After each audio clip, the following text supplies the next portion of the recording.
Hey everyone, Heather here, blogger, creator, and entrepreneur, and I'm documenting my journey in building Sharespark Media. It's time for another Tuesday tip video, and I thought I would create something to add to my How to Create an Online Course playlist. And if you're new to my channel, I'm working on creating an online course called Zero to YouTube Hero that basically will show people how to share their story and spark their potential through YouTube videos. If you're interested in creating your own online course, you can click here to see the other videos that I've made so far in this playlist. Also, the platform that I'm using to create my online course is called Teachable, and if you want to check it out, they have a free basic version. You can click the link in the description underneath this video to check it out. And then if you're interested in actually taking my course once I finish it, you can sign up for my mailing list. Again, link in the description below. So to recap so far, there are 3 phases in creating an online course. There's planning it, creating it, and then marketing it. We're still in phase 1, the planning phase. And so far I've done a video on what you're going to teach. I did another video on how you're going to teach it. And in this video, I'm going to be talking about actually outlining and writing your course content. So I have good news and bad news. I'll start with the bad news. The bad news is that this is the hardest part in creating an online course by far. It's the part that I dread. It's the part that takes, to me, the most time. It's hard to take all of the knowledge and experience and expertise that you have in whatever it is that you're teaching and actually scripting it out and breaking it down so that you are ready to record, edit, and upload. The good news is that once you finish this part, it's just fun after this, because really it's a matter of execution. You already have your scripts, you just have to go through the motions. I love recording and editing and making videos, so that part is really fun for me. It's just like the pre-production stuff that can be really tedious, but the more time and effort that you spend in this part, it'll make everything else easier. So I can't tell you how to outline or script your content, because that depends on you and the content that you are teaching. But I will give you my 10 tips on how I've created my online courses, and hopefully you'll find that helpful in developing your own curriculum. So here we go. Number 1, start big. In a previous video, I talked about value proposition, which is basically what a student is going to get or learn after having taken your class.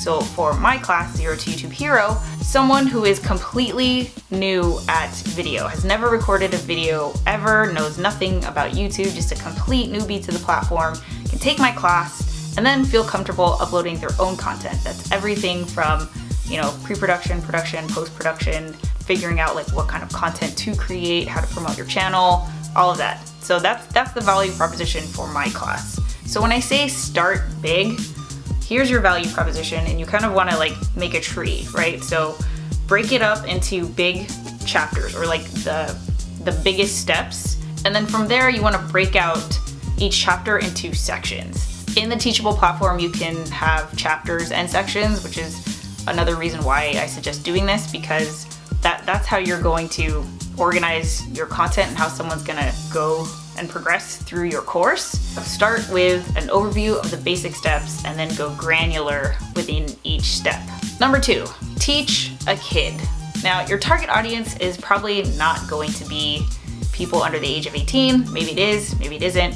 But the reason why I suggest approaching it as if you are teaching a kid is because you want to assume that your potential student knows nothing, because then you don't want to use words and like technical lingo that they might not be familiar with and assume that they know it. For example, for my class, I can guarantee that some of my potential students probably don't know what the word vlog is, so I wouldn't say the word vlog without first defining what it is. You want to be fun, you want to be visual, you want to make it so that your students are like happy to get through your course. You don't want it to be like a boring class, obviously, because people who are taking your class are, they're paying for it and they're doing it because they want to do it. So you want to make sure to keep the energy up throughout the entire class. Pretending that you're teaching a kid can really help with that. Number 3, frequently asked questions. Whatever it is that you're teaching, you're probably known for that thing.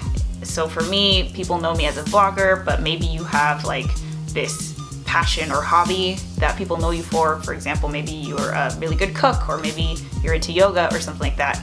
you want to think about what questions people ask you regarding the subject that it is you are teaching, and you want to make sure that you include those frequently asked questions as you're outlining your curriculum, because if like one person has that question, chances are other students are going to have that question, so you want to make sure that you include it. Number 4, present your draft.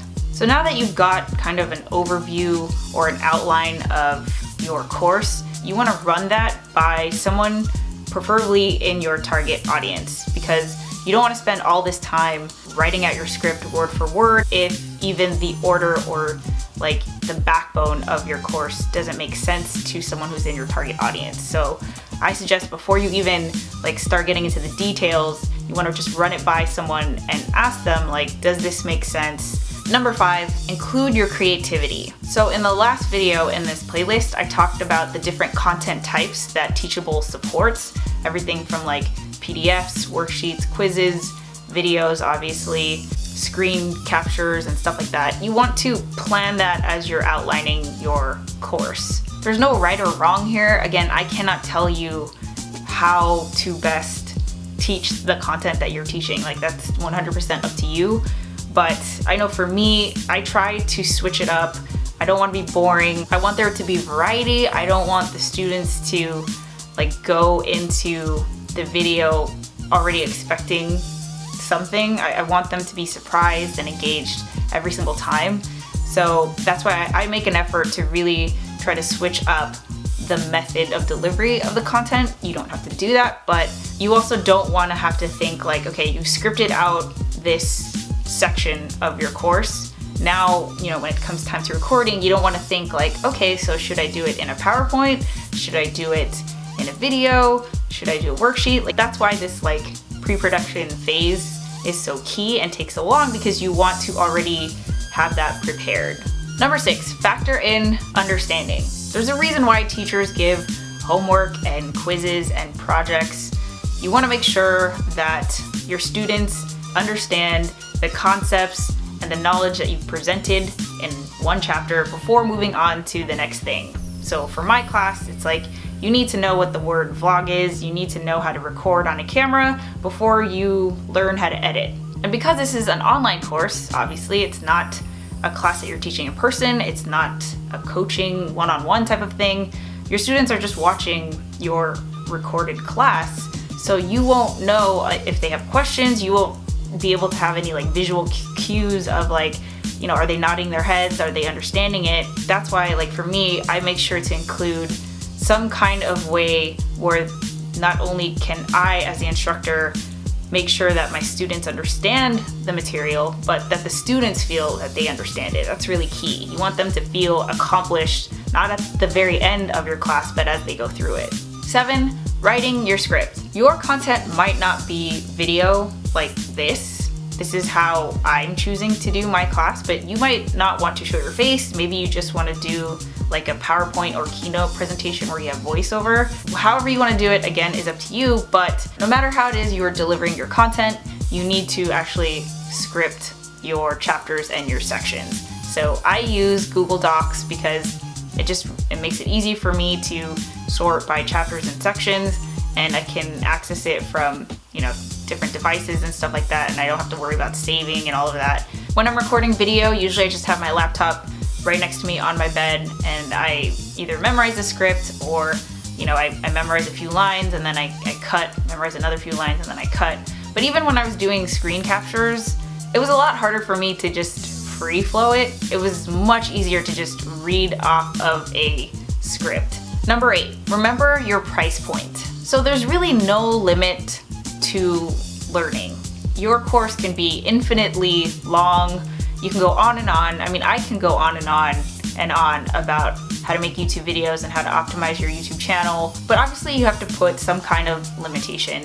So that's why I say to remember your price point, because the more content and time and effort and energy that you put into your online course, the more expensive that it should be. Now, there's a lot of other things that go into pricing your class. I'm not going to give out suggestions just because it really depends on so many factors. Teachable has a lot of resources that you can refer to when it comes to figuring out how to price your course. But as you are writing and scripting the content for your course, it's really important to keep your price point in mind. Number 9, get feedback. Feedback during the process of creating your online course is absolutely essential, because sometimes you might not realize that you might be skipping steps because it comes so naturally to you. For my class, I have a few people on a list that I'm letting them take the class for free in exchange for their feedback, so that I can, revise accordingly, edit accordingly, and make sure that it is as best as it can be.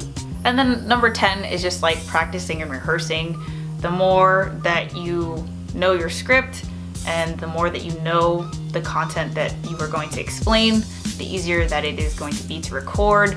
You won't have to edit as much, hopefully. So you just want to make sure that you do feel comfortable when it does come time to actually recording your content. So those are my 10 tips on outlining and writing your course content. And if you have any questions, feel free to leave them in the comments below. With that said, give this video a thumbs up if you liked it, hit that subscribe button if you haven't already, and Heather, just create more. Catch you guys later. Bye! With that said, give this video a thumbs up if you liked it, hit that subscribe button if you haven't already, and Heather, just create more. No. I waved at the wrong time. Hold on. What is it? Here. Hit that subscribe button if you haven't already,